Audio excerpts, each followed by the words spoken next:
Long ago in Hindu mythology, the great Prajapati Kashyapa granted a wish to his two wives. Kadru asked for 1,000 powerful sons. Vinata, however, asked for only 2, provided their radiance and strength outshone the 1,000 combined. Kashyapa smiled and granted both requests. This timeline tracks the incubation periods of the two bloodlines. Within a matter of months, Kadru's metric spikes, successfully birthing 1,000 serpents, or Nagas. Meanwhile, the data for Vinata's 2 avian eggs remains completely flat. Decades pass, then centuries, and the eggs remain utterly dormant. Continuing on this same timeline, the first anomaly occurs exactly here. Consumed by anxiety, Vinata breaks open one of her eggs prematurely, and the gestation terminates at 50. He tells his mother she must let the second egg incubate naturally. Rushing the process again would destroy a creature destined to consume the sky. Vinata agrees, but her suffering soon deepens. In a wager over the color of a divine white horse, Kadru cheats. She commands her serpent sons to wrap around the horse's tail to make it appear black. Vinata loses the bet, and by the legal rules of the wager, she is immediately stripped of her freedom and enslaved by her sister. For centuries, the wife of a mighty sage is reduced to a humiliated servant.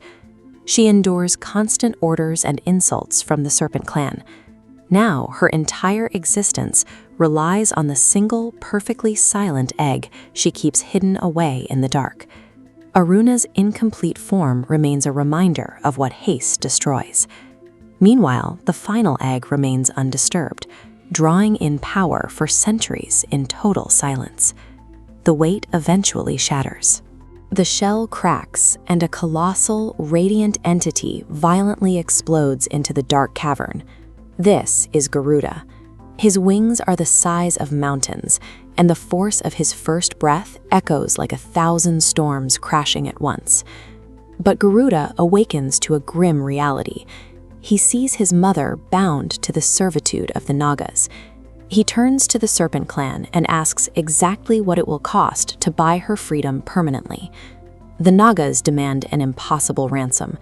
They want the Amrit, the sacred elixir of immortality. It sits entirely out of reach, heavily guarded by the celestial army and the king of gods in the highest realm of heaven. Garuda accepts the terms without hesitation.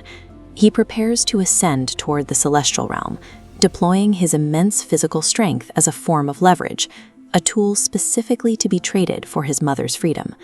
His flight upward violently disrupts the atmosphere. Reaching the celestial borders, he faces a massive, towering wall of divine fire designed to incinerate intruders. Garuda simply expands his colossal wings and beats them together, generating a wind so intense it extinguishes the flames instantly. The journey requires massive energy, and Garuda stops at a terrestrial island to hunt. He scoops up a giant elephant and a giant tortoise, landing on the thick branch of a colossal tree to eat. As he touches down, he notices tiny, ancient sages deep in meditation on the leaves below him. He snaps the massive bough and carries the entire weight of the branch to a distant mountain, ensuring his hunger doesn't cost the sages their lives. Reaching the inner gates of heaven, he encounters a network of razor-sharp divine chakras spinning at incredible speeds. Garuda shrinks his massive frame and weaves through the deadly blades with lightning-fast agility. The celestial alarms sound. Lord Indra, the king of the gods, descends to the battlefield. Seeing an avian intruder bypassing his defenses, Indra hurls his supreme weapon, the lightning strike Vajra, directly at Garuda. The Vajra strikes, yet Garuda takes 0 physical damage. But instead of ignoring the strike, Garuda intentionally sheds a single golden feather. He does this specifically to honor the prestige of Indra's weapon. Garuda leaves heaven with the Amrit. He has bypassed the celestial defenses, but by honoring the king's weapon, he manages to secure the elixir without turning the king of gods into an eternal enemy. With the nectar of immortality in his talons, Garuda dives back toward Earth. Mid-flight, a blinding, peaceful light washes over the sky, halting his massive momentum. Lord Vishnu manifests in the atmosphere. Vishnu stares at the giant bird in absolute awe. Garuda holds the ultimate physical essence of immortality, yet he hasn't taken a single drop for himself. His willpower remains entirely uncorrupted by greed. Moved by this selfless devotion, Vishnu offers a boon. Garuda asks for eternal life without ever tasting the elixir, and requests to be placed physically higher than the gods. Vishnu agrees, granting absolute immortality and placing Garuda's emblem atop his own divine flag. In return, Garuda makes a counteroffer. The warrior who tore apart the heavens voluntarily surrenders his independence. He pledges to serve as Vishnu's Vahan, becoming the permanent cosmic vehicle for the supreme deity. Returning to the dark cavern, Garuda places the Amrit before the Nagas. The legal contract of the wager is fulfilled, and Vinata is finally freed. But Garuda insists the serpents perform a sacred purification bath before drinking the divine liquid. The moment the Nagas leave to bathe, Lord Indra swoops down and reclaims the stolen Amrit.